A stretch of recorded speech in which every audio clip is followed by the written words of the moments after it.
राजनयिक स्तर पर हमले के बाद अब बारी पाकिस्तान पर सैन्य स्तर पर कार्रवाई की है। पूरा भारत जानना चाहता है कि मिलिट्री एक्शन कैसा होने वाला है।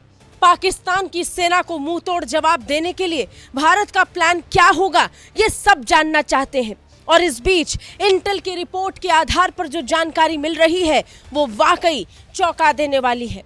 अगर पूरी दुनिया को ये लगता है कि सीसीएस की बैठक के बाद विदेश मंत्रालय ने जो ऐलान किया सिर्फ उतनी ही कार्रवाई पाकिस्तान पर होने वाली है, तो वो गलत सोच रहे हैं। पाकिस्तान के साथ बदले की ये बस शुरुआत है।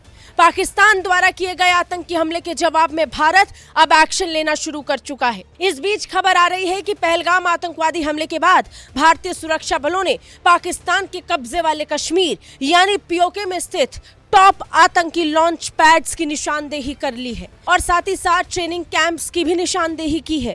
भारतीय सेना का पूरा फोकस इस समय लॉन्च पैड्स और ट्रेनिंग कैंप्स पर है। खुफिया जानकारी के मुताबिक इन कैंप्स पर भारतीय एजेंसियों की नजर कई महीनों से थी।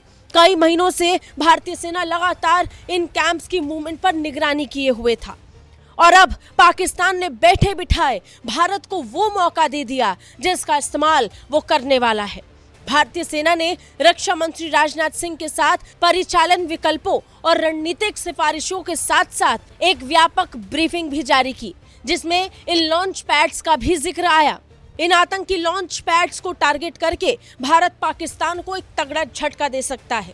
सटीक निगरानी विस्तार और घुसपैठ विरोधी अभियान के तहत सामरिक विकल्पों पर भी विचार किया जा रहा है। इससे पहले इंटेलिजेंस सूत्रों के मुताबिक जानकारी सामने आई थी, एलओसी के पास पाकिस्तान के कब्जे वाले कश्मीर में 42 टेररिस्ट लॉन्च पैड एक्टिव हैं। प्रत्येक लॉन्च पैड पर 100 से 150 आतंकी मौजूद हैं, ये भी बताया गया। कश्मीर घाटी में 70 से 75 आतंकी एक्टिव हैं। जम्मू के राजौरी में 60 से 65 आतंकी एक्टिव हैं।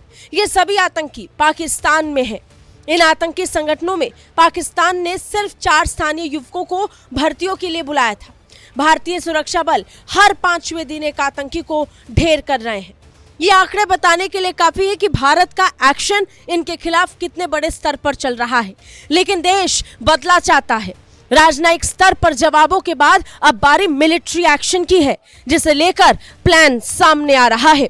अब देखना होगा कि भारत इस एक्शन प्लान पर किस तरीके से काम करेगा और आतंकवाद पर इस बार का प्रहार पाकिस्तान पर कितनी गहरी चोट देगा। ब्यूरो रिपोर्ट, भारत तक।